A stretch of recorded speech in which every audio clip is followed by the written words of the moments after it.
دیکھیے رشید امجد صاحب ان اشخاص میں سے ایک ہیں کہ جن کے بارے میں بات کرنا کوئی اس لحاظ سے کوئی معنی نہیں رکھتا کہ ہمارے بات کرنے سے نہ ان کی شان میں کوئی اضافہ ہوتا ہے، نہ ان کی قدر و قیمت ہمارے لفظوں نے متعین کرنی ہوتی ہے۔ وہ اپنے عہد کی پہچان تھے، وہ بہت بڑے آدمی تھے، اور افسانے کی دنیا میں ان کی جو خدمات ہیں ان کا احاطہ کوئی 2 4 6 سال پر ان کی خدمات محیط نہیں ہے، ایک نصف صدی کے قریب کا ایک قصہ ہے، اور اس میں جو بہت ہی ان کا بڑا ایک پہلو ہے ان کی خدمات کا، وہ یہ ہے کہ انہوں نے افسانے کے اندر ایک تحرک، افسانے کی تخلیق کے حوالے سے ایک تبدیلی کے علامتدار ہے، ایک تحرک کے علامتدار ہے۔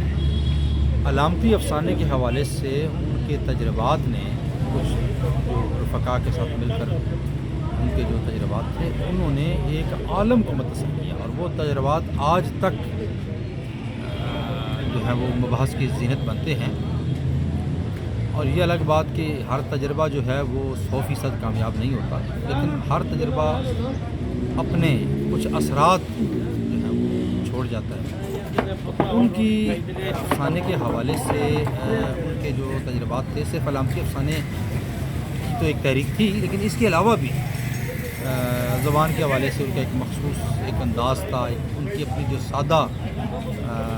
روی اور پرکاری تھی ان کے انداز میں، ان کے اسلوب میں، اس کے اوپر بھی وہ ہمیشہ وہ کاربند رہے ہیں۔ ان کے پاس جب ہم بیٹھتے تھے تو بہت پرانے زمانے سے وہ آغاز کرتے تھے اپنی باتوں کا، غلام رسول طارق صاحب کے حوالے سے جو زبان کے بڑے ماسٹرس میں جاتے تھے، اور زمانے کے افسانہ نگار تھے، آج سے 60-70 سال پہلے کے ایک معروف لکھاری تھے، تو ان کے پاس بیٹھنے کا اور ان سے بھی سیکھنے کا جو عمل تھا اس کو بھی وہ تسلیم کرتے تھے، اور وہاں سے فیضیاب ہوتے ہوئے انہوں نے اپنی ساری زندگی ایک اسی جد و جہد میں گزاری کہ نیا پڑھا جائے، نئے زمانے کے حساب سے نئے موضوعات کی تلاش کی جائے، ان پہ لکھا جائے اور بہتر سے بہتر انداز میں لکھا جائے، اور وہ اس میں بے حد جو کامیاب